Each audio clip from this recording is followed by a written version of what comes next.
Bismillahirrahmanirrahim. Assalamualaikum warahmatullahi wabarakatuh.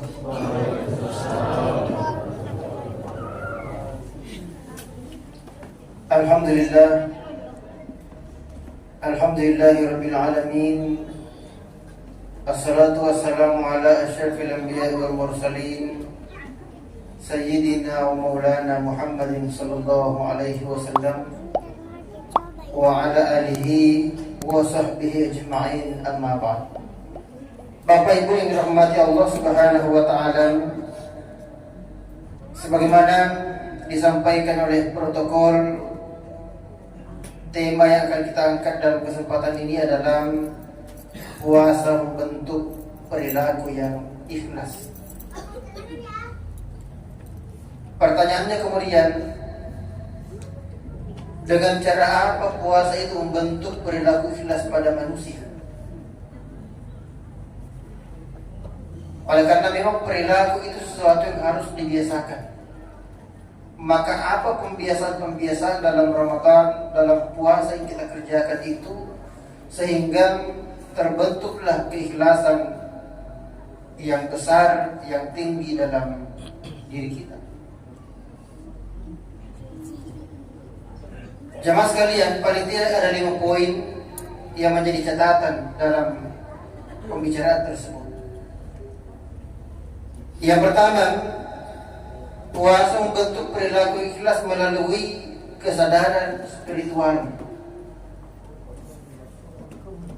Ya, jadi memang ibadah puasa yang kita kerjakan ini akan membentuk yang namanya kecerdasan spiritual. Membantu seorang meningkatkan gairah atau semangat dalam menjalankan ibadah-ibadahnya, menjalankan spiritual atau ritual-ritual keagamaan dalam kehidupannya. Bisa kita lihat bahwa orang yang tidak berpuasa, orang ketika berada di luar bulan Ramadan, yang mungkin tidak pernah membuka Al-Quran dengan alasan kesibukan, tapi masuknya bulan Ramadan itu mengubah semuanya. Siapapun dia, asalkan dia umat Islam, pasti ada semangat untuk membuka, mencari kembali kitab sucinya, membuka kembali Al-Qurannya.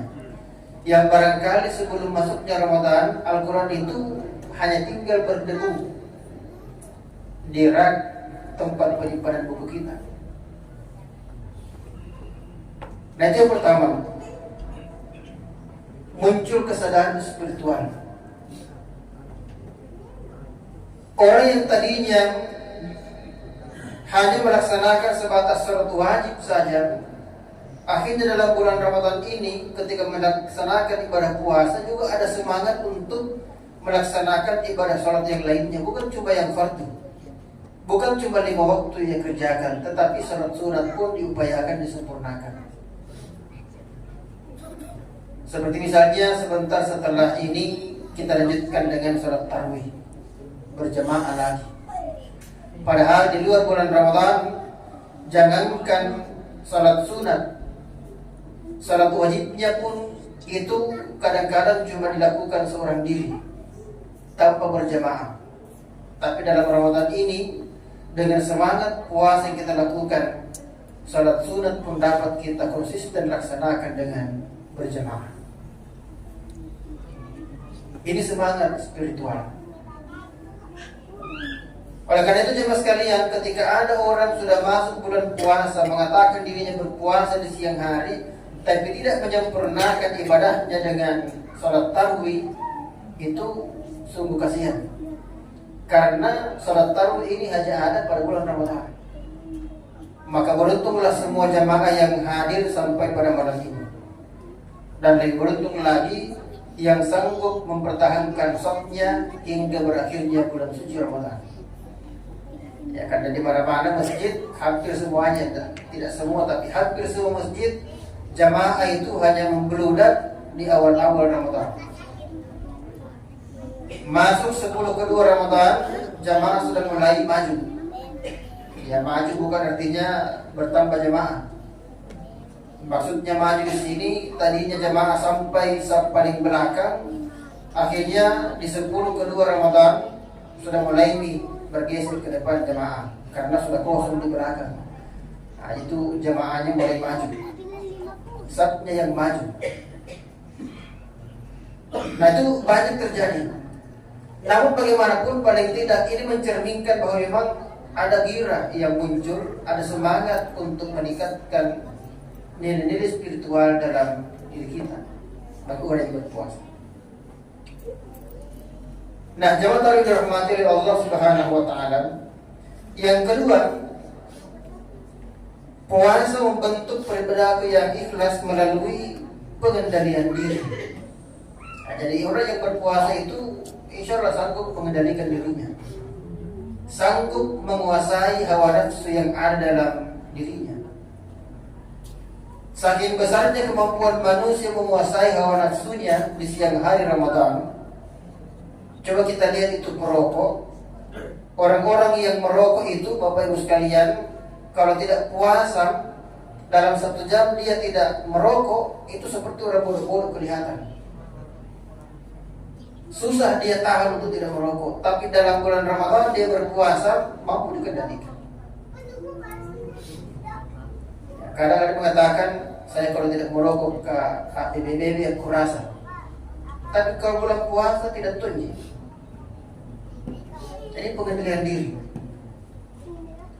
Nah, jemaah sekalian, kalau sebetulnya ini sanggup kita pertahankan bukan cuma di bulan Ramadan, tapi sanggup dipertahankan setelah selesainya bulan Ramadan, maka itulah yang betul-betul mendapatkan predikat la'allakum tattaqun. Berhasil Ramadannya. Oleh karena itu, untuk poin-poin ini perlu kiranya kita jaga dan perlu kita tingkatkan. Kalau sudah baik, alhamdulillah, pertahankan dan tingkatkan. Tapi kalau belum, mari kita upayakan. Karena itulah hakikat puasa sebetulnya. Nah, jangan dirahmati Allah Subhanahu wa taala. Kita persingkat. Yang ketiga, puasa itu melahirkan keikhlasan melalui empati. Empati dan juga simpati, kemudian semangat untuk memberi. Itu di luar bulan Ramadan itu, Pak. Biar bagaimana kikirnya seseorang, ya. Sekikir-kikirnya umat Islam, kalau masuk bulan puasa tidak ada yang namanya daftar buka puasa yang disusun pengurus masjid, pasti dia marah-marah. Tersinggung dia. Itu pengurus kata liwa-liwaan. Nah, kasih maksud semua tetangga buka puasa, saya tidak ada namaku. Padahal kalau tidak puasa, datang pengurus minta sumbangan di rumahnya, membentak-bentak dia tahu. Ya, salah sedikit pengurus masjid baru di luar di pintu pagar sudah teriak nih. Woi, bulan lalu dia datang gitu ini datang lagi sing. Padahal kita cek waktunya datang bulan lalu pengurus kan tidak tunjuk lagi nak kasih. Miskin lah. Tapi kalau bulan puasa itu muncul semangat untuk memberi. Oleh karena itu memang tepat ketika dikatakan bahwa puasa itu membentuk perilaku yang ikhlas. Namun sekali lagi intinya kemudian bagaimana keikhlasan itu dapat dijaga. Jangan coba ketika berpuasa kita ikhlas. Di luar puasa pun mari kita ikhlas. Ya, dan semangat memberi ini Bapak sekalian, dalam semua hadis dan keterangan yang dijelaskan oleh Rasulullah dan para sahabatnya, tidak ada hadis yang mengatakan bahwa seandainya ada orang yang sudah pernah meninggal diberikan kesempatan hidup kembali, maka dia akan berupaya memperbaiki sholatnya. Tidak ada itu seperti itu. Yang ada bahwa seandainya aku diberikan kesempatan Allah hidup kembali di dunia, niscaya akan aku sedekahkan seluruh harta bendaku. Nah, ini apa arti itu? Pentingnya sedekah. Yang penting itu sedekah. Jangan kita pandang itu bersedekah. Nah, kadang-kadang orang yang tidak bersedekah itu karena disebabkan gengsi, malu dia. Ya, malu karena kebetulan ketika celengan lewat di depannya, kebetulan yang ada di kantongnya cuma uang receh, uang 500 rupiah misalnya. Padahal sebelumnya yang dikasih masuk uang merah. Malu, padahal sudah mina kecil itu kantongnya. Tapi nak kasih masuk kembali, tidak jadi dia uang merah di samping. Saya merah tonji, tapi merah lain lagi. Tidak jadi kasih masuk. Padahal jemaah sekalian, kadang-kadang itu kita tonji yang bilang begitu dalam hati kita. Nah bila kan nanti saya. Padahal orang di samping kita tidak pernah perhatikan berapa rupiah kita masukkan di celengan. Itu pintarnya itu setan mempengaruhi manusia. Jadi memang setan itu baru berniat berbuat baik, setan sudah bertawaf kelilingi kita sambil berbisik, jangan mau tolong. Kalau tidak dilakukan, tolong yang mati. Nah itu kadang-kadang seperti itu. Tapi di sini insya Allah tidak ada begitu jemaahnya. Di masjid lain banyak. Nah, tapi kalau dia merasa entah. Nah jangan dirahmati Allah Subhanahu Wa Taala. Jadi ini muncul semangat memberi. Apalagi dalam bulan Ramadan ini Bapak Ibu sekalian, tidak perlu kita malu memberi sebetulnya. Karena kalaupun kita malu kelihatan sumbangan tak cuma 500 rupiah, bisa diakali. Banyak cara untuk mengakali agar sumbangan kita tidak kelihatan dan tetap kita bersedekah. Ya contoh, uang tak mungkin cuma 500 rupiah. Malu-malu dikasih masuk di celengan karena bunyi-bunyi.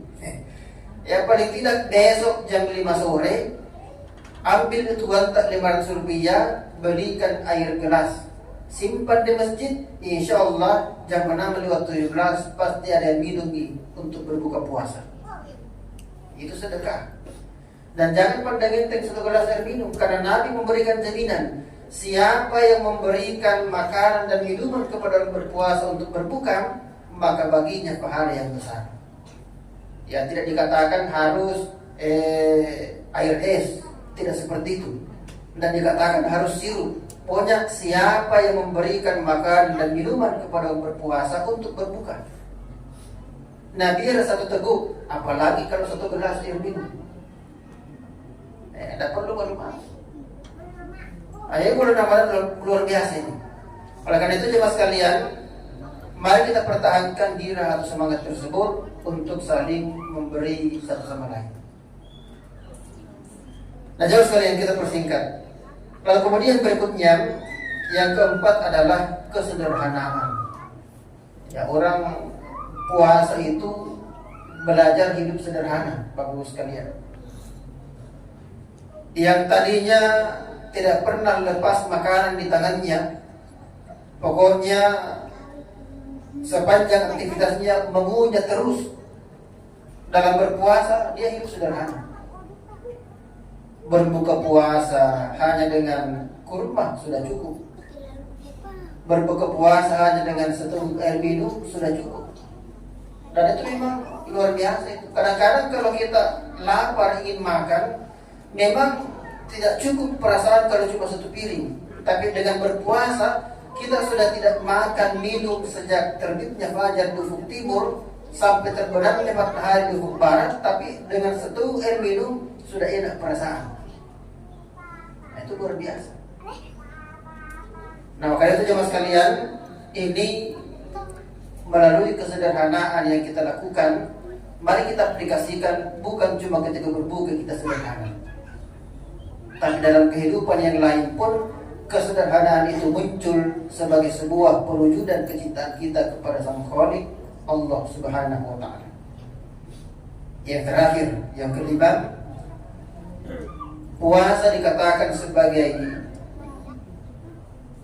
sumber dan melahirkan yang namanya keikhlasan melalui ketaatan.